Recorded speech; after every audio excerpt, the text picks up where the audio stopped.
महाभारत युद्ध समाप्त होने के बाद अर्जुन को यह वहम हो गया कि वे श्री कृष्ण के सर्वश्रेष्ठ भक्त हैं।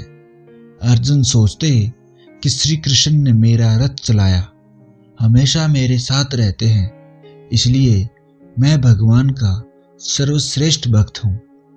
अर्जुन यह भूल गए कि वह तो सिर्फ एक जरिया मात्र थे धर्म की स्थापना करने के लिए। फिर भगवान श्री कृष्ण ने अर्जुन का यह वहम तोड़ने की सोची और उसे अपने साथ जोगिया वेश धारण करके चलने को कहा। रास्ते में दोनों ने जंगल में से एक शेर को पकड़ा और वहां पहुंच गए जहां भगवान विष्णु के परम भक्त राजा मोरध्वज रहते थे।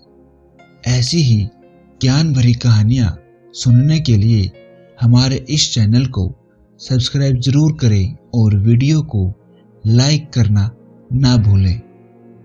राजा मोरध्वज बहुत ही दानी और धर्मात्मा किस्म के व्यक्ति थे। वे अपने द्वार आए किसी भी व्यक्ति को खाली हाथ और बिना भोजन के जाने नहीं देते थे। दो साधु एक शेर के साथ उनके द्वार पर आए हैं, यह जानकर राजा नंगे पांव ही उनके स्वागत के लिए दौड़ पड़े। राजा भगवान के तेज से नतमस्तक होकर दोनों साधु को महल के अंदर आने के लिए कहा। यह सुनकर श्री कृष्ण ने राजा मोरध्वज से कहा कि हम राजा की मेजबानी तभी स्वीकार करेंगे जब राजा उनकी शर्त मानेगा। राजा ने जोश में कहा, आप जो भी कहेंगे वह करने के लिए मैं तैयार हूं। तब भगवान श्री कृष्ण ने कहा, हम तो ब्राह्मण हैं, कुछ भी खिला देना, पर यह शेर नरभक्षी है। तुम अगर अपने इकलौते बेटे को अपने हाथों से मारकर इसे खिला सकते हो तो ही हम तुम्हारे महल के अंदर आएंगे। साधु की यह बात सुनकर राजा मोरध्वज हैरान हो गए। फिर भी राजा अपना धर्म नहीं छोड़ना चाहता था। उसने साधु से कहा, महात्मा मुझे मंजूर है, पर एक बार मैं अपनी पत्नी से इसके बारे में बात करना चाहता हूँ। तब साधु की आज्ञा पाकर राजा महल में उदास मन से अपनी पत्नी के पास जाता है। अपने पति को ऐसे उदास देखकर राजा की पत्नी राजा से उदास होने का कारण पूछती है। तब राजा रानी को सारी बात बता देता है। सारी बात सुनकर रानी की आंखों से आंसू बह निकलते हैं। फिर भी वह अपने राजा का अभिमान नहीं तोड़ना चाहती थी और बोली कि आपकी आन पर तो मैं अपने सैकड़ों पुत्र कुर्बान कर सकती हूँ। आप साधुओं को आदर पूर्वक अंदर ले आइए। अर्जुन भी यह सब सुनकर हैरान हो रहे थे और भगवान से बोले कि भगवान, यह क्या माजरा है? आपने यह क्या मांग लिया? कोई पिता अपने पुत्र को मारकर शेर को कैसे खिला सकता है? अर्जुन की यह बात सुनकर कृष्ण बोले, तुम देखते जाओ और चुप रहो। थोड़ी देर बाद राजा बाहर आता है और दोनों साधुओं को और शेर को महल के अंदर ले जाता है और भोजन की तैयारी शुरू कर देता है। दोनों साधुओं को 56 भोग परोसा जाता है, लेकिन अर्जुन के गले से एक भी निवाला नहीं उतर रहा था। राजा ने स्वयं जाकर अपने पुत्र को तैयार किया। उस समय राजा का पुत्र सिर्फ 3 साल का था। वह भी अपने माता पिता का भक्त था। उसने भी हंसते हंसते अपने प्राण दे दिए।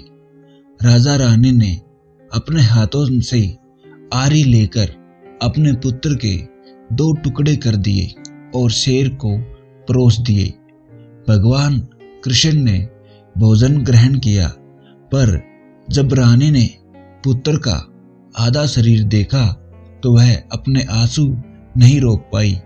इस पर भगवान कृष्ण गुस्सा हो गए कि तुम्हारे पुत्र का आधा हिस्सा कैसे बच गया, तुमने पूरा शेर को क्यों नहीं खिलाया, और रुष्ट होकर वहां से जाने लगे। तब राजा और रानी दोनों ने उनको मनाने के लिए मिन्नतें करने लगे।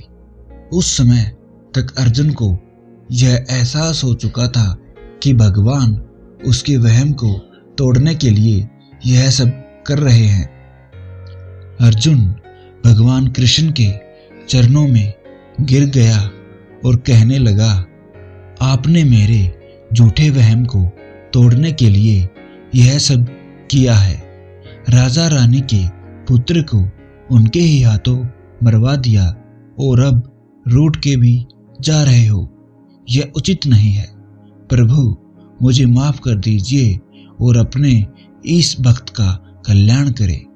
जब अर्जुन का घमंड टूट गया तो कृष्ण ने रानी से कहा, अपने पुत्र को आवाज दो। रानी ने सोचा, पुत्र तो मर चुका है, अब इसका क्या मतलब। साधु की आज्ञा मानकर उसने अपने पुत्र को आवाज लगाई। कुछ ही पलों में चमत्कार हो गया। मरा हुआ उनका पुत्र जो शेर ने खा लिया था, वह हंसते हुए आकर अपनी मां से लिपट गया। भगवान ने मोर ध्वज और उसकी रानी को अपने विराट रूप के दर्शन कराए। पूरे दरबार में वासुदेव कृष्ण की जय जयकार गूंजने लगी। भगवान के दर्शन पाकर अपनी भक्ति सार्थक जान मोर ध्वज की आंखें भर आई और वह बुरी तरह रोने लगा। भगवान ने वरदान मांगने को कहा तो राजा रानी ने कहा, भगवान एक ही वर दो कि अपने भक्तों की ऐसी कठोर परीक्षा आप कभी नहीं लेंगे जैसे आपने हमारे लिए। तब भगवान श्री कृष्ण उनको तथास्तु कहकर और उनको आशीर्वाद दिया कि तुम्हारे पूरे परिवार को मोक्ष मिलेगा। तो दोस्तों, यह थी एक छोटी सी कहानी अर्जुन के घमंड को तोड़ने की और भगवान कृष्ण के परम भक्त राजा मोर ध्वज की।